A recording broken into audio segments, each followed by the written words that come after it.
Assalamualaikum warahmatullahi wabarakatuh. Perkenalkan, saya Anissa Aura Setiapareka dengan NIM 857226051 pada mata kuliah Bahasa dan Sastra Indonesia di SD.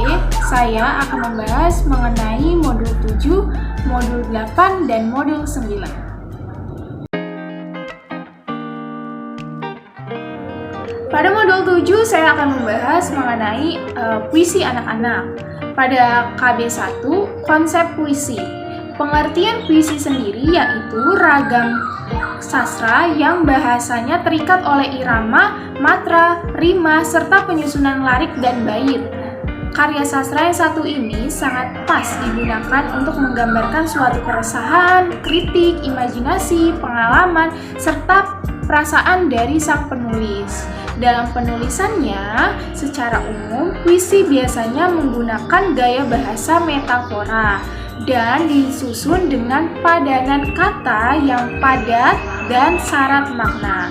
Puisi dapat dikelompokkan menjadi dua, yaitu puisi untuk orang dewasa dan puisi untuk anak-anak. Kriteria puisi anak menurut Sumardi itu hendaknya memiliki beberapa kriteria. Yang pertama, sesuai dengan lingkungan anak. Yang kedua, dengan kelompok usia anak. Yang ketiga, keragaman sajak. Dan yang keempat, kesesuaian sajak dengan siswa. Selanjutnya ada bentuk puisi anak. Puisi anak yang paling banyak dijumpai sejak dahulu sampai sekarang ini adalah puisi yang berbentuk seperti pantun, syair, gabungan dari keduanya, dan modifikasi dari pantun. Yang pertama itu pantun. Pantun merupakan puisi tertua yang ada di Indonesia. Pantun juga dikenal dan digunakan di lingkungan kehidupan dalam beberapa permainan anak, digunakan untuk permainan antar teman, untuk sandau gurau. Yang kedua ada syair. Nah, syair itu sebuah bentuk puisi lama yang terikat oleh jumlah bait baris. Setiap bait terdiri dari 4 baris. Syair juga banyak ditemukan di dalam sebuah buku pelajaran yang bertema puisi anak. Hal ini dapat dilihat dari banyaknya lagu anak-anak yang terbuat dari syair, seperti lagu bermain layang-layang. Yang ketiga, gabungan dari pantun dan syair. Puisi anak yang merupakan perpaduan dari syair dan pantun banyak juga kita temui dalam lagu anak-anak. Perpaduan ini bisa dalam bentuk maupun isi. Yang keempat, puisi anak. Puisi bebas adalah puisi yang tidak mengikuti pola tertentu. Puisi jenis ini bersifat pelukisan terhadap ekspresi anak tentang apa yang dilihatnya, dirasakan, didengar, dan yang ingin disampaikan oleh anak melalui media bahasa yang diketahuinya. KB2 ada unsur pembangun struktur puisi. Yang pertama ada unsur intrinsik puisi dan unsur ekstrinsik puisi. Pada unsur ekstrinsik puisi yaitu unsur yang secara langsung membangun puisi dari dalam atau dari wujud puisi itu sendiri. Di antara unsur pembangun dari dalam ada tema, amanat, perasaan, atau nada dan suasana puisi, tipografi, enjambment, akurilik, rima, citraan, atau pengimajian, dan gaya bahasa. Yang pertama membahas tema.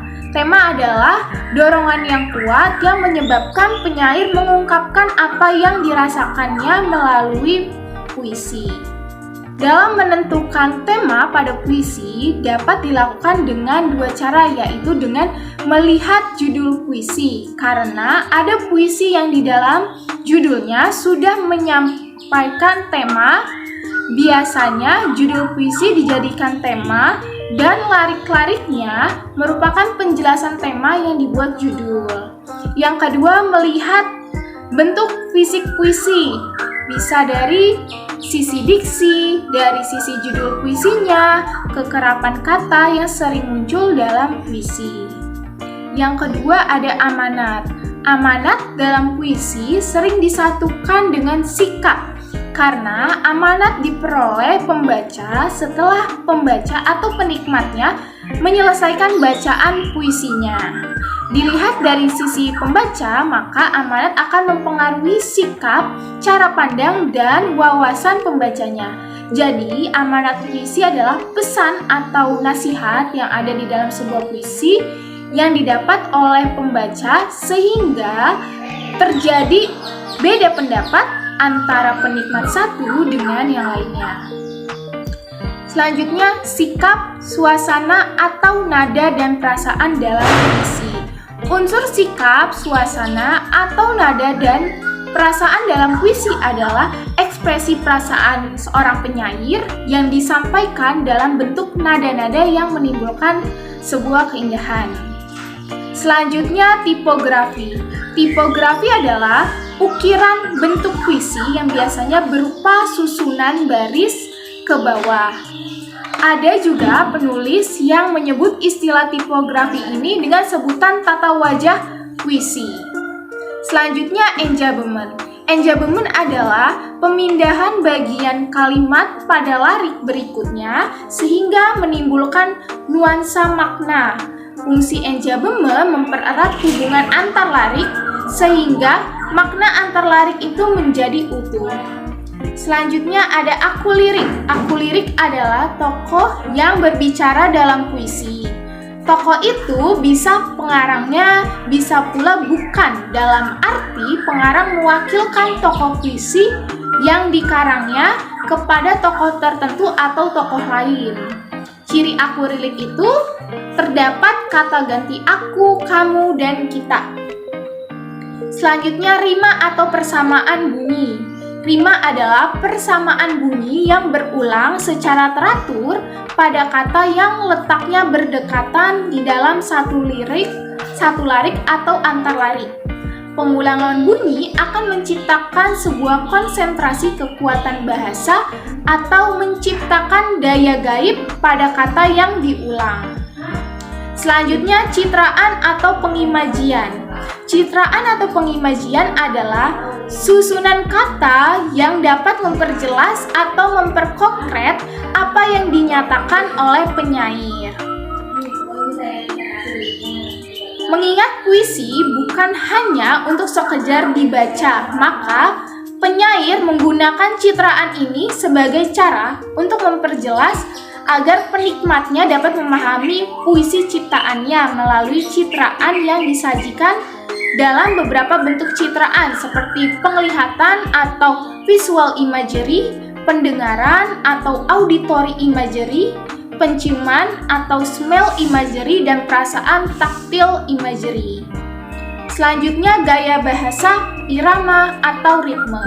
Gaya bahasa atau irama atau ritme adalah cara khas yang dipakai seorang penyair untuk menimbulkan efek estetis pada karya puisi yang dihasilkannya.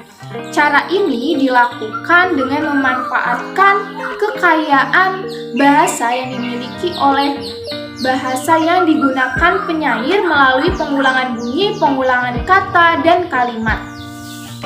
Unsur ekstrinsik puisi. Nah, unsur ekstrinsik merupakan unsur yang terdapat di luar karya sastra puisi, yaitu ada unsur biografi, unsur sosial, dan unsur nilai. Selanjutnya, struktur lapis-lapis norma. Ada 3, yaitu ada lapis bunyi, lapis arti, dan lapis dunia pengarang. Yang pertama, lapis bunyi. Lapis bunyi adalah kumpulan bunyi yang membentuk kata. Dan yang kedua, lapis arti. Sebuah puisi setelah didengar akan terlihat strukturnya atau bentuknya dengan jelas sebagai bagian dari huruf yang menjadi kata. Kata merupakan bagian dari kelompok kata bagian dari kalimat. Unsur yang membentuk puisi ini harus dijelaskan artinya, linguistiknya, terutama arti linguistik setiap kata yang tidak biasa dipakai dalam komunikasi sehari-hari. Selanjutnya ada lapis dunia pengarang. Puisi adalah hasil tulisan pengarang. Supaya sebuah puisi ciptaannya dapat dimengerti dan ditangkap oleh penikmat, maka suatu karya yang berguna untuk memperindah puisinya, pengarang ada lapis dunia implisit berupa kiasan-kiasan yang merupakan cerminan ucapan tak langsung serta lapis metafisika. Pada KB 3 ada latihan analisis puisi anak-anak.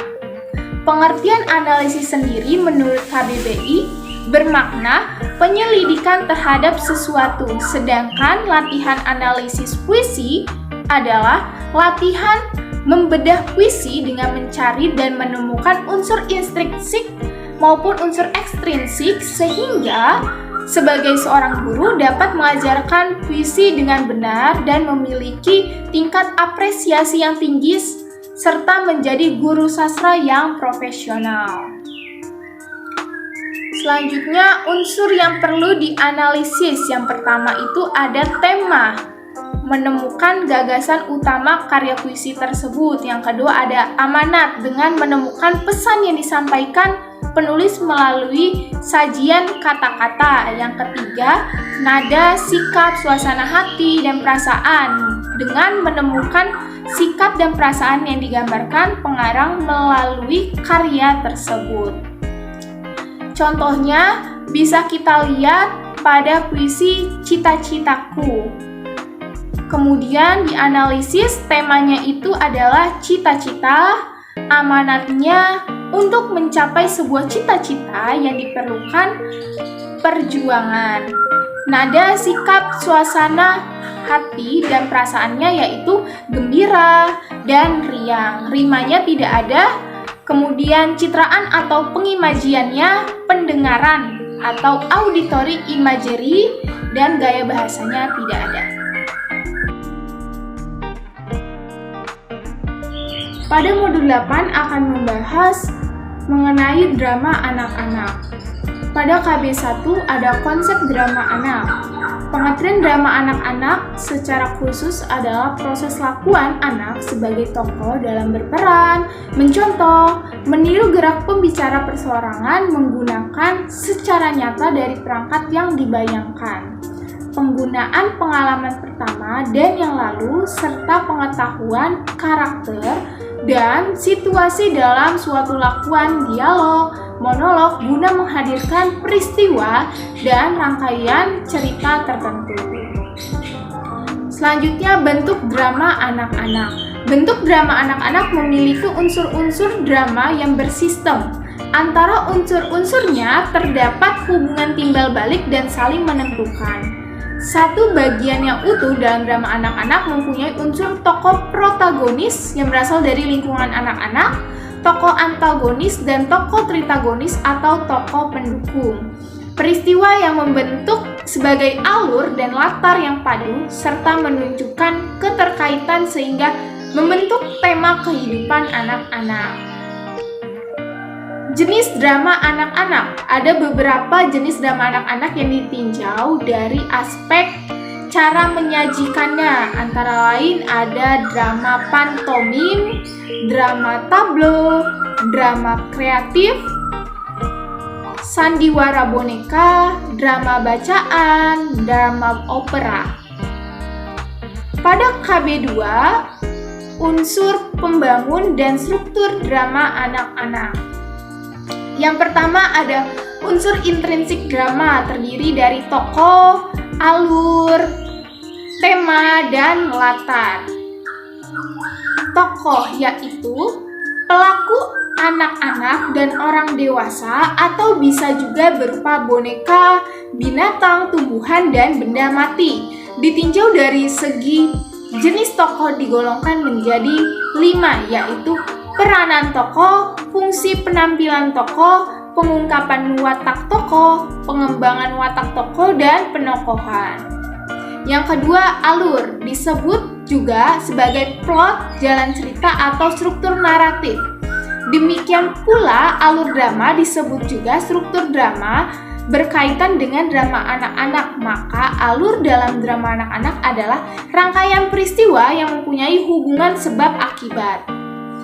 Alur atau struktur drama anak-anak pada umumnya mengandung 5 bagian rangkaian peristiwa, yaitu ada perkenalan, ada konflik, ada klimaks, anti klimaks, dan penyelesaian. Yang ketiga, latar. Latar adalah segala keterangan mengenai waktu, ruang, dan suasana peristiwa dalam teks drama anak-anak. Selanjutnya ada tema. Tema yaitu pokok pikiran dalam karya sastra anak-anak. Selanjutnya unsur ekstrinsik drama. Unsur ekstrinsik drama yaitu segala aspek kehidupan yang mempengaruhi keberadaan naskah drama anak-anak. Unsur ekstrinsik yang berkaitan dengan drama yaitu ada biografi pengarang, aspek psikologi, dan aspek sosiologi. Selanjutnya pada KB 3, latihan analisis drama anak-anak. Yang pertama, analisis drama anak-anak. Yang pertama yaitu kegiatan latihan analisis drama anak-anak dilakukan dengan menjelajahi dengan membaca dalam hati teks drama anak-anak secara berulang. Yang kedua, drama anak-anak dilakukan dengan pendekatan analisis didaktis. Melalui pendekatan analisis ini, anak akan mendapat menjelaskan jenis tokoh drama anak-anak, alur atau struktur drama anak-anak, latar drama anak-anak, dan tema drama anak-anak.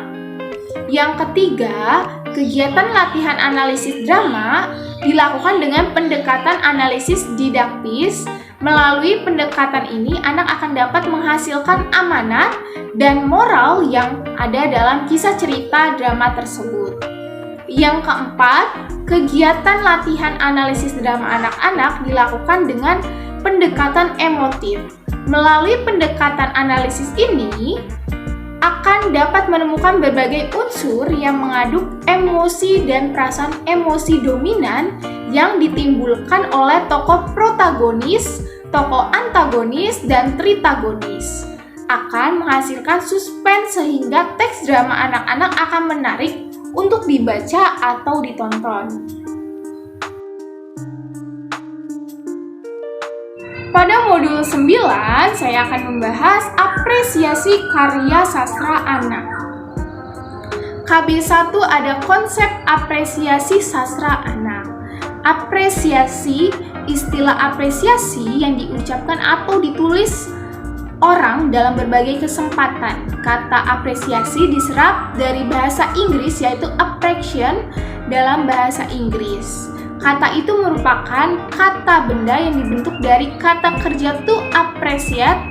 Dalam bahasa asalnya appreciation berarti understanding of the nature and quality of something, intelligent, enjoyment, gratitude, and increase in money value and critical estimate or judgment.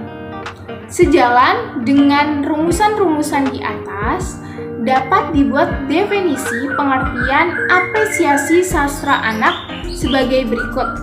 Apresiasi sastra anak yang pertama yaitu sikap menghargai sastra anak berdasarkan pengertian tepat tentang nilainya. Yang kedua, pemahaman, penghargaan, dan penilaian yang positif terhadap karya sastra anak. Yang ketiga, penghargaan terhadap karya sastra anak yang didasarkan pada pemahaman. Yang keempat, penghargaan atas karya sastra anak sebagai hasil pengenalan, pemahaman, penafsiran, penghayatan, dan penikmatan yang didukung oleh kepekaan batin terhadap nilai-nilai yang terkandung di dalamnya. Yang kelima, kegiatan menggauli karya sastra anak dengan sungguh-sungguh sehingga timbul atau tumbuh pengertian, penghargaan, kepekaan pikiran kritis, dan kepekaan perasaan yang baik terhadapnya. Pembelajaran sastra perlu dilaksanakan sejak dari sekolah dasar karena dapat menumbuh kembangkan kebiasaan membaca. Di samping itu juga, pembelajaran apresiasi sastra mempunyai manfaat estetis, manfaat pendidikan, kepekaan batin atau sosial, menambah wawasan, dan mengembangkan kepribadian. Beberapa kegiatan yang dapat meningkatkan kemampuan siswa dalam Mengapresiasi sastra adalah kegiatan apresiasi langsung, apresiasi tak langsung, kegiatan pendokumentasian karya sastra, dan kegiatan kreatif. Pada KB2, yaitu mengapresiasi karya sastra anak. Mengapresiasi karya sastra anak secara produktif mengacu pada penciptaan karya sastra konkret dan penciptaan kembali karya sastra melalui teknik parafrase. Mengapresiasi sastra anak secara reseptif diarahkan kepada kemampuan memahami, menilai, atau menikmati sebuah karya sastra. Apresiasi prosa secara reseptif dilakukan dengan mendengarkan cerita, membaca cerita. Demikian pula dengan apresiasi puisi dilakukan dengan mendengarkan puisi, membaca puisi, atau membacakan puisi. Untuk apresiasi drama, satu-satunya cara yang terbaik adalah menonton pementasan drama secara langsung melalui televisi maupun video. Sekian penjelasan dari saya, kurang lebihnya mohon maaf. Wassalamualaikum warahmatullahi wabarakatuh.